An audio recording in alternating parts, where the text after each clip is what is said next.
오늘 본문은 이 애굽의 마지막으로 임할 장자의 죽음의 이 재앙에 대한 예고가 주어지는 그런 장면입니다. 오늘 말씀을 묵상하면서 저는 가장 먼저 이 바로에 대해서 좀 주목해 보게 되었습니다. 9번이나 재앙을 내리셔도 하나님의 말씀에 계속해서 불순종하다가 마침내 이 10번째 재앙을 맞이하고야마는 이 바로를 보면서 여러분은 어떤 생각이 드셨나요? 저는 오늘 본문 속의 바로가 다름이 아니라 제 자신과 같다라고 하는 것을 좀 이렇게 묵상해 보게 되었습니다. 성경은 하나님께서 계속해서 이 불순종하는 바로를 가리켜서 마음이 완악한 자다라고 말씀하시는 것을 보게 되는데, 어떻게 보면 제가 바로보다 더 완악하지는 않은가 이런 생각을 좀 해보게 되었습니다. 왜냐하면 바로는 지금 모세를 통해서 하나님의 말씀을 듣기는 들었지만 그가 그렇다고 해서 매일 하나님의 말씀을 들은 것은 아닙니다. 그에 비해 저는 날마다 이 큐티를 통해서도 하나님의 말씀을 듣습니다. 하지만 그 말씀에 순종하지 못하는 제 모습을 돌아보면 바로보다 더하면 더했지 덜하지 않다라고 하는 것을 발견하게 되는 것이죠. 어떻게 보면 우리의 솔직한 고백이 이렇지 않습니까? 우리의 문제는 우리가 하나님의 뜻을 모르는 것, 이것이 문제가 아니라 하나님의 뜻을 알면서도, 하나님의 뜻을 들었으면서도 그대로 행하지 않음에 우리의 문제가 있다라고 하는 것이죠. 바로나 우리나 모두 하나님의 말씀을 통해 하나님의 뜻을 알았습니다. 그리고 바로나 우리나 모두 하나님의 뜻대로 하지 않았습니다. 그렇다면 우리도 바로와 다를 바 없는 완악한 죄인이라고 하는 것을 깨닫게 되는 것이죠. 그리고 이처럼 그러한 우리의 존재를 직시하고 또 그 직시한 자리에서 뜻을 돌이켜 하나님의 말씀에 순종할 때에 우리는 오늘 이 말씀을 통해 보게 되는, 지금까지 우리가 출애굽기를 통해 살펴본 불순종으로 인한 무서운 형벌을 피할 길을 미리 찾게 되고 또 그로써 하나님의 은혜를 누리게 되는 것입니다. 하지만 우리가 이 지점에서 오늘 본문을 보면서 또 한 가지 기억해야 할 것은요, 우리가 주님의 뜻에 순종할 때 주어지는 하나님의 은혜가 그저 무서운 심판을 혹은 형벌을 피하거나 면하는 수준은 아니라는 것입니다. 하나님은 늘 가장 좋은 것으로 당신께 피하는 자들을 향하여 그들이 소망하고 기대했던 것보다 더 크고 많은 것으로 풍족하게 채워주시는 분이시다라고 하는 사실을 우리는 발견할 수 있습니다. 오늘 본문에 그러한 그들이 기대하지 못하고 뜻하지 않았던 하나님의 크신 은혜가 등장하는데 바로 2절에 나오는 은금 패물이라고 하는 단어입니다. 하나님은 지금 이스라엘 백성들이 출애굽할 때 애굽 사람들에게 은금 패물을 구하라고 말씀하시는 것입니다. 지금 황급히 쫓겨나듯이 나가야 되는, 그렇게 떠나야 되는 자들이 은금 패물을 구하는 것이나 또 그들이 구했다고 그들에게 순순히 내어주는 것은 우리가 예상할 수 없는 일입니다. 기대하기 힘든 일이죠. 하지만 이처럼 예상하기 힘들고 기대하기 힘든 일들이 오늘 실제로 일어났다라고 하는 것입니다. 이스라엘 백성들이 애굽 사람들에게 은금 패물을 요구했을 때 그들이 장자를 잃은 아픔에 슬퍼하는 그 와중에도 은금 패물을 기꺼이 내어주었다, 손에 쥐어주었다라고 하는 이처럼 말도 안 되는 일이 일어난 이유를 오늘 본문 3절은 하나님께서 그들이 은혜를 받게 하셨기 때문이다라고 말씀하고 있습니다. 그런데 이 지점에서 하나님께서 그들에게 은혜를 받게 하신 결과로 주신 것이 은금 패물이라고 하는 것은 또 여러 가지를 생각하게 만드는 지점입니다. 여러분 생각해 보십시오. 이제 이스라엘 백성들은 광야에서 지내야 합니다. 광야에서 생활해야 되고 그 머나먼 여정을 떠나야 됩니다. 그런 이스라엘에게 정말 필요한 것은 어떤 이렇게 반짝이는 그런 호화로운 은금, 금은 보화가 아니라 식료품이나 옷이나 마차, 가축 이런 것들일 텐데 하나님은 지금 그들에게 은금 패물을 요구하게 하셨다라고 하는 것입니다. 그 이유가 무엇일까? 먼저 생각해 볼 수 있는 것은 하나님께서 이스라엘 백성들이 440년 동안 이어졌던 그들의 노역을 돌아보셨다라고 하는 것입니다. 우리가 알다시피 이스라엘은 그 긴 시간 동안 애굽에서 아무런 보상 없이 수고와 땀과 눈물을 흘려야 했습니다. 그러나 하나님은 그 모든 과정을 지켜보시고 마침내 그에 보응하는 결과로 애굽 사람들의 손에서 그들에게 그에 마땅한 보상을 주어 주신 것입니다.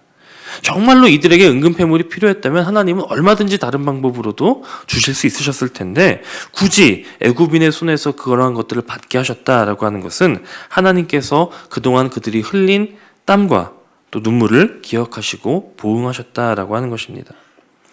우리도 이처럼 때로는 하고 싶지 않은 그런 일들을 마주할 때가 있습니다. 피하고 싶지만 어쩔 수 없이 애쓰며 수고해야 되는 그런 순간들이 있습니다.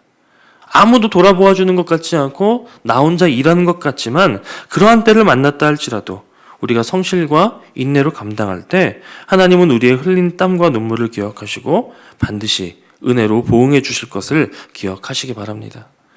그래서 시편 기자도 눈물을 흘리며 씨를 뿌리는 자는 기쁨으로 거두리로다.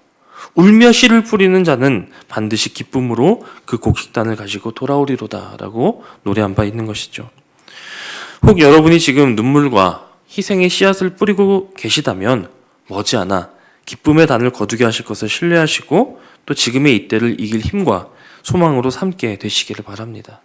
하나님은 알고 계십니다. 자, 하나님이 그들에게 은근패물을 허락하신 진짜 또 하나의 이유가 있는데 그것은 무엇이냐면 바로 그 이후에 그들이 광야에서 세워야 할 성막 때문이었습니다. 성막을 짓는데 이 모든 은근패물들이 필요했기 때문이라는 것이죠. 다시 말하면 하나님은 지금 하나님의 뜻을 위하여 하나님의 성막을 세우기 위하여 사용하라고 그들에게 이 제물을 허락해 주셨다라고 하는 것입니다. 자, 그런데 이스라엘 백성들은요, 그 은근패물을 가지고 가장 먼저 무엇을 했는지 아십니까? 바로 금송아지를 만들어 버립니다. 하나님의 성막을 짓는 일은 출애굽기 40장에 나오는 반면에 금송아지 사건은 32장에 나옵니다. 여러분, 이 사건이 의미하는 바는 아주 엄중합니다. 하나님을 섬기라고 하나님께서 허락하신 것들을 우리가 하나님의 뜻을 위하여 쓰지 않으면 결국 우상을 만들고 우상을 섬기는 일에 쓰여지게 된다는 것입니다. 하지만 이렇게 금송아지 우상을 만드는 과정 중에서도 마음이 감동된 이들이 있어서 모든 이들이 그 자신의 이 귀골이나 장식구들을 내어놓을 때 그것을 남겨두었다가 나중에 하나님의 회막을 짓는 일에 헌신하고 또 그것에 내어드렸을 때 그로 인해서 성막이 세워지고 거기에 기구들이 만들어지는 것을 보게 됩니다. 자, 다 같이 애굽에서 은근패물을 가지고 나왔지만 그것을 사용하는 대상이 달라졌다는 것입니다. 혹자는 금송아지 우상을 만드는 데 사용하였고 누구는 똑같이 받아서 하나님의 성전을 짓는 데 사용했다는 것입니다. 여러분, 무엇 때문에 이 차이가 발생한 것일까요?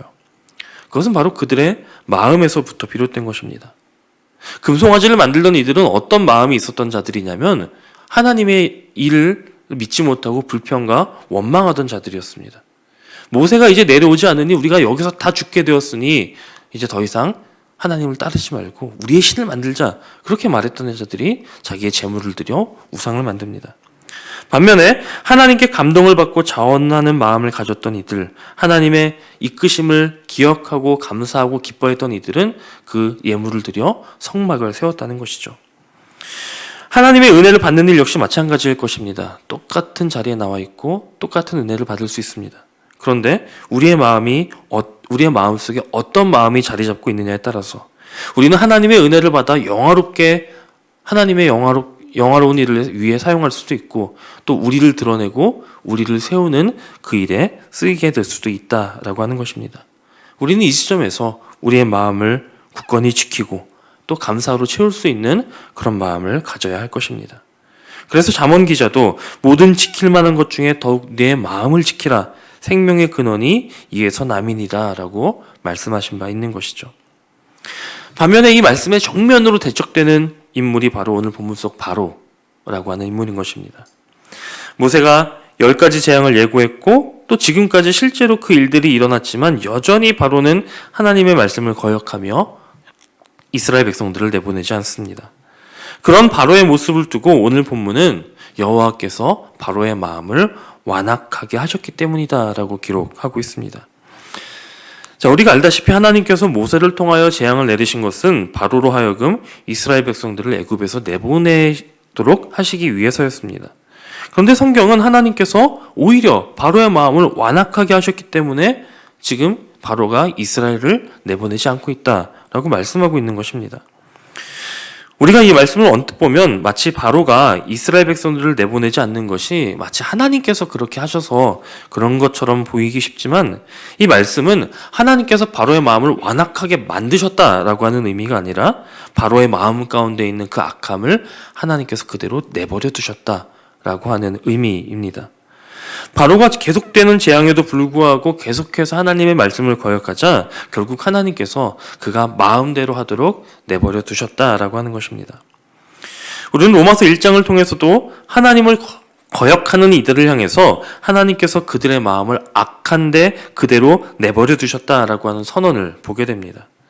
아무리 하나님께서 그들에게 말씀하시고 또 말씀으로 인도하셔도 그들이 하나님을 끝끝내 거절했을 때 하나님은 그들의 마음을 완악하게 내버려 두셨다는 것입니다. 이것은 오늘 우리에게 있어서도 마찬가지일 것입니다.